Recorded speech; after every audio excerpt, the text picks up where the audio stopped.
पितृपक्षाला सुरुवात झालेली आहे आणि नाशिकच्या गोदा तीरावर पितृपक्षानिमित्त श्राद्धविधी करण्यासाठी मोठ्या प्रमाणात भाविकांची या ठिकाणी गर्दी दिसून येते। पितृपक्षामध्ये गोदा काठावर श्राद्धविधी करण्यास विशेष असं महत्त्व आहे, त्याला धार्मिक असं महत्त्व आहे आणि त्यामुळे संपूर्ण राज्यभरातूनच नव्हे तर देशभरातून भाविक जे आहेत ते नाशिकच्या गोदा तीरावर येत असतात। आपण आता गोदा तीरावर उभा आहोत। याच ठिकाणी जर आपण बघितलं तर मोठ्या प्रमाणावर आता भाविकांची गर्दी जी आहे ती आपल्याला दिसून येते। गोदावरी काठी बसलेल्या ह्या 12 ज्योतिर्लिंगांपैकी असलेल्या त्र्यंबकेश्वरमध्ये ही पितृपक्षामध्ये मोठी गर्दी असते। आता आपण नाशिकच्या ज्या ठिकाणी उभा आहोत तो गोदा काठ आहे आणि या ठिकाणी पितरांचं पिंडदान असेल, त्याचप्रमाणे श्राद्धविधी असेल, या विधींकरता मोठ्या प्रमाणावर भाविकांची आता गर्दी दिसून येत आहे। पितृपंधरवाड्यामध्ये त्र्यंबकेश्वरमध्ये देखील नारायण नागबली आणि त्रिपिंडी हे विधी करायला देखील एक महत्त्व असतं।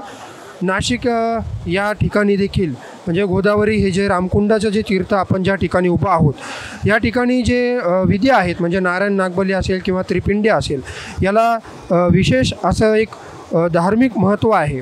प्रभू श्रीरामांनी वनवासामध्ये असताना आपल्या वडिलांचं जे पिंडदान आहे ते नाशिकमधल्या पंचवटीतील गोदाकाठी केलं होतं। म्हणजे मी ज्या ठिकाणी उभा आहे हा गोदाकाठ आहे, रामकुंड तीर्थ आहे आणि याच ठिकाणी प्रभू श्री रामचंद्रांनी आपल्या वडिलांचं पिंडदान केलं होतं आणि तेव्हापासून अशी आख्यायिका सांगितली जाते की मृत व्यक्तीच्या अस्थी या रामकुंडात विसर्जित केल्यास त्याला मोक्ष मिळतो। हे समोरचं जे आपल्याला दृश्य दिसतं आहे या ठिकाणी अस्थि विसर्जन केलं जातं। हा जो काही लोखंडी जो काही बॅरिगेटसारखा एक चौकोन आपल्याला या ठिकाणी जो काही दिसतो आहे या ठिकाणी अस्थि विसर्जन जे आहे ते या ठिकाणी उभं राहून केलं जातं आणि असं म्हटलं जातं की या ठिकाणी जर अस्थींचं विसर्जन केलं तर अवघ्या 3 तासामध्ये त्याचं पाण्यात रूपांतर होतं।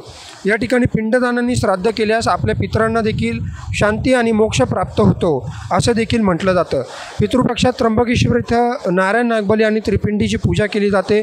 या ठिकाणी ब्रह्मा, विष्णू आणि महेश विराजित आहेत आणि याच ठिकाणून दक्षिण गंगा म्हणजे गोदावरीचा उगम झालेला आहे आणि त्यामुळं या ठिकाणी या काळामध्ये केलेला जो काही नारायण नागबली असेल किंवा इतर त्रिपिंडी पूजा जी असेल या पूजाविधी पूर्वजांना शांती मिळवून देतात, कुटुंबामध्ये सुख समृद्धी येते, समस्या ज्या आहेत त्या दूर होतात असं देखील महत्त्व या ठिकाणी सांगितलं जातं। आणि म्हणून गोदा काठ असेल किंवा त्र्यंबकेश्वर या ठिकाणी पितृपक्षामध्ये विविध प्रकारचे श्राद्धविधी जे आहेत ते करण्यामध्ये विशेष असं महत्त्व दिलं जातं।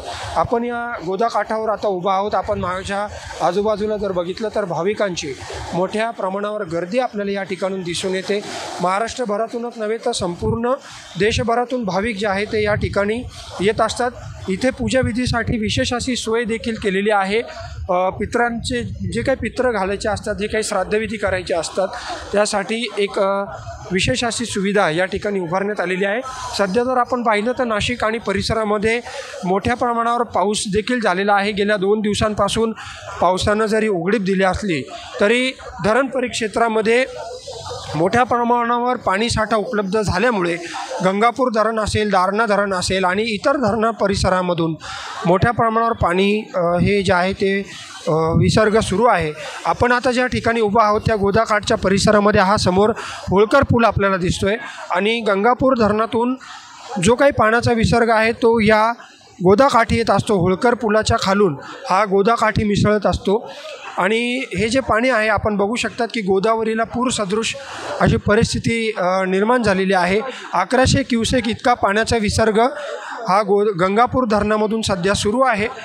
2 दिवसापूर्वी 3000 क्युसेक इतका पाण्याचा विसर्ग या ठिकाणी केला जात होता, परंतु आता पावसानं गेल्या 2 दिवसांपासून उघडीप दिल्यामुळं 1100 क्युसेक इतका पाण्याचा विसर्ग सध्या सुरू आहे। त्यामुळं जे पाण्याचा विसर्ग सुरू असल्यामुळे या ठिकाणी जो 2 दिवस या ठिकाणी देखील पितृपक्षामध्ये विविध पूजाविधी केल्या जातात, दशक्रियाविधी केले जातात।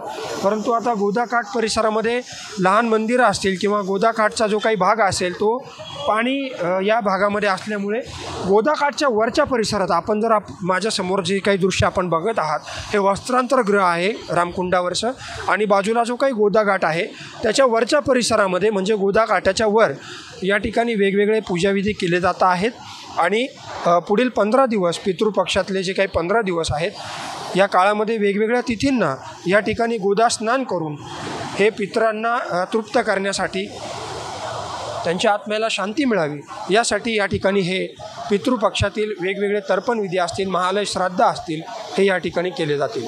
कॅमेरामन भाऊसाहेब पवारसह मनीष कटारिया, माय महानगर, नाशिक.